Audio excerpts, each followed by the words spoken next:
ಅಪ್ರಾಪ್ತ ಬಾಲಕಿ ಮಗುವಿಗೆ ಜನ್ಮ ನೀಡಿದ ಪ್ರಕರಣದ ಸಂಬಂಧ ಇಂದು ಕರ್ನಾಟಕ ರಾಜ್ಯ ಮಕ್ಕಳ ಹಕ್ಕುಗಳ ರಕ್ಷಣಾ ಆಯೋಗದ ಅಧ್ಯಕ್ಷರಾದ ಶಶಿಧರ್ ಕೋಸಂಬೆ ಹಾಸನ ಜಿಲ್ಲೆಯ ಚನ್ನರಾಯಪಟ್ಟಣ ನಗರದ ಖಾಸಗಿ ಶಾಲೆಗೆ ಭೇಟಿ ನೀಡಿ ಪ್ರಕರಣಕ್ಕೆ ಸಂಬಂಧಪಟ್ಟ ಕೆಲವು ಮಾಹಿತಿ ಪಡೆದರು.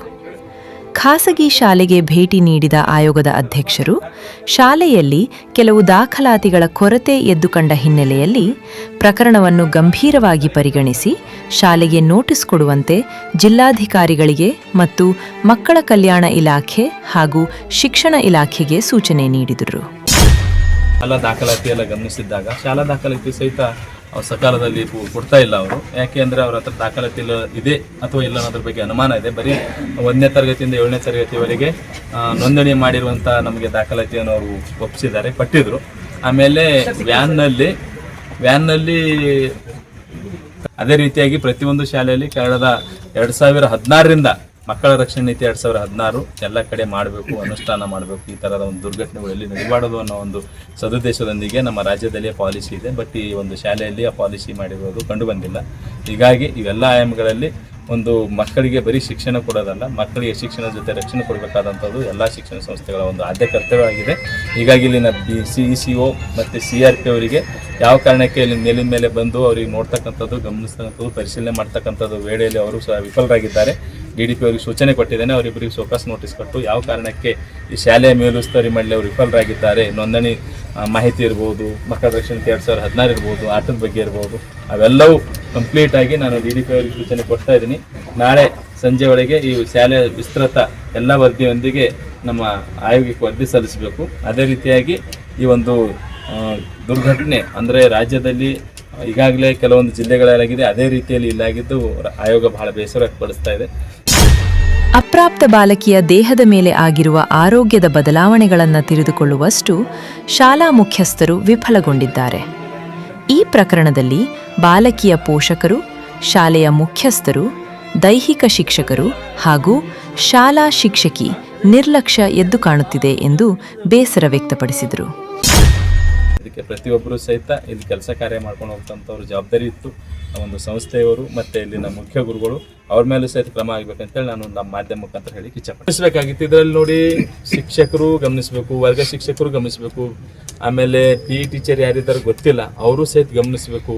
ಅದೇ ರೀತಿ ಆ ಕುಟುಂಬದವರು ಸಹಿತ ಗಮನಿಸಬೇಕು. ಒಂದು ಆ ಮಗುವಿನ ಚಲನವಲನವನ್ನು ಗಮನಿಸಬೇಕಾದಂತೂ ಇವತ್ತಿನ ದಿನಮಾನದಲ್ಲಿ ತುರ್ತು ಅಗತ್ಯತೆ ಇದೆ. ಯಾಕಂದರೆ ಭಾಳಷ್ಟು ಕಡೆ ಈ ಥರದ ಒಂದು ಅಹಿತಕರ ಘಟನೆಗಳು ಎಲ್ಲ ಕಡೆ ನಡೀತಾ ಇದ್ದಾವೆ. ಅದಕ್ಕೆ ಪಾಲಕರು ಸಹಿತ ತಮ್ಮ ಮಕ್ಕಳ ಬಗ್ಗೆ ಹೆಚ್ಚಿನ ಕಾಳಜಿ ವಹಿಸಬೇಕು, ಅವರೊಂದಿಗೆ ಕಾಲ ಕಳಿಬೇಕು, ಅವರೊಂದಿಗೆ ಸಮಯ ಕಳಿಬೇಕು, ಅವರೊಂದಿಗೆ ಚರ್ಚೆ ಮಾಡಬೇಕು.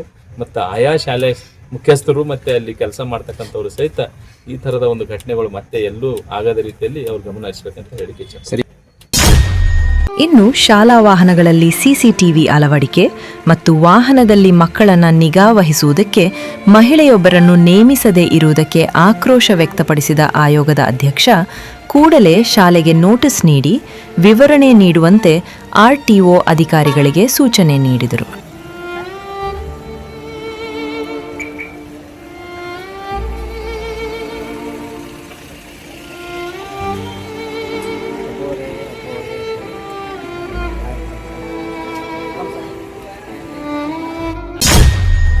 ರಜಾ ಕೊಟ್ಟಿದ್ದು ತಗೊಂಡಿದ್ರ ಬಗ್ಗೆ ನನಗೆ ಗೊತ್ತಿಲ್ಲ.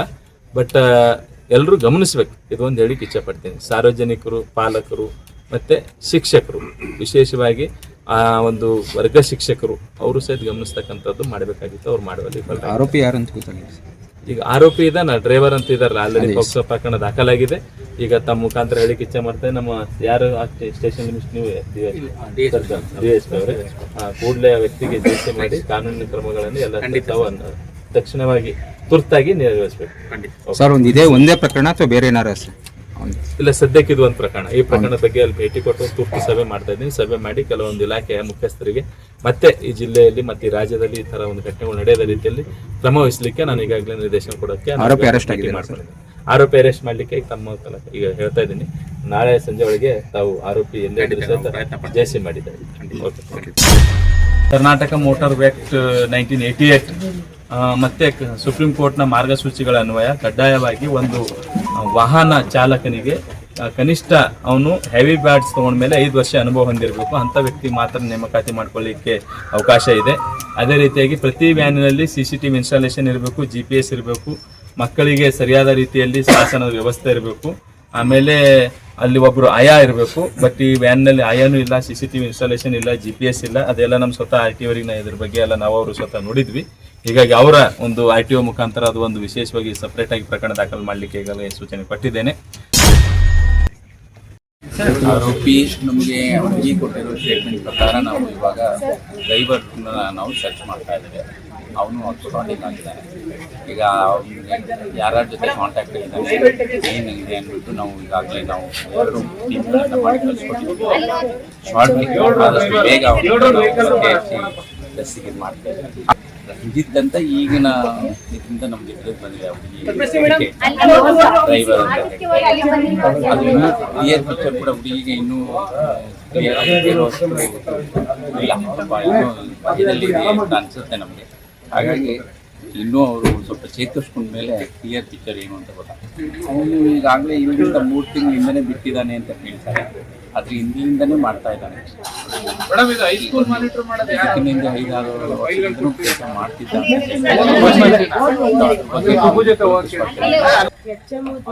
ನನ್ನ ಅನಿಸಿಕೆ ಇವತ್ತು ನಾಳೆನಲ್ಲಿ ನಾವು ಮಾಡ್ತೀವಿ ಅನ್ನೋ ನಂಬಿಕೆ. ಒಟ್ಟಿನಲ್ಲಿ ಇತ್ತೀಚಿನ ದಿನದಲ್ಲಿ ಮಕ್ಕಳ ಕೈಯಲ್ಲಿ ಪುಸ್ತಕಗಳ ಬದಲಾಗಿ ಮೊಬೈಲ್ ಆವರಿಸಿಕೊಂಡಿದೆ. ಅಪ್ರಾಪ್ತ ಬಾಲಕಿಯ ಮುಕ್ತತೆಯನ್ನು ಗಮನಿಸಿದ ಚಾಲಕ ಆಕೆಗೆ ನಿತ್ಯ ಚಾಕ್ಲೇಟ್ ನೀಡಿ ಆಕೆಯ ವಿಶ್ವಾಸ ಗಳಿಸಿಕೊಂಡು ನಿರಂತರ ಲೈಂಗಿಕ ದೌರ್ಜನ್ಯವೆಸಗಿದ್ದು, ಇದರ ಪರಿಣಾಮ ಮಗುವಿಗೆ ಜನ್ಮ ನೀಡಿದ್ದಾಳೆ. ಇದಕ್ಕೆ ಶಾಲೆಯ ಆಡಳಿತ ಮಂಡಳಿ ಹೊಣೆಯೋ, ಮುಖ್ಯೋಪಾಧ್ಯಾಯರ ನಿರ್ಲಕ್ಷ್ಯವೋ ಅಥವಾ ಪೋಷಕರ ಬೇಜವಾಬ್ದಾರಿತನವೋ ಎಂಬುದು ತನಿಖೆಯಿಂದ ತಿಳಿಲಿದ್ದು, ಬಾಲ್ಯದ ಜೀವನವನ್ನು ಶಾಲಾವಧಿಯಲ್ಲಿ ಕಳೆಯಬೇಕಾದ ಆಕೆ ಮಗುವಿನೊಂದಿಗೆ ಮಗುವಾಗಿ ಸಂಸಾರದ ಹೊರೆ ಹೊರುವಂತಾಗಿದೆ. ಪ್ರಕರಣದ ಆರೋಪಿಗೆ ಮಾತ್ರವಲ್ಲದೆ ಈ ಪ್ರಕರಣದ ತಪ್ಪಿತಸ್ಥರಿಗೂ ಶಿಕ್ಷೆಯಾಗಬೇಕು ಎಂಬುದು ಸಾರ್ವಜನಿಕರ ಆಗ್ರಹವಾಗಿದೆ.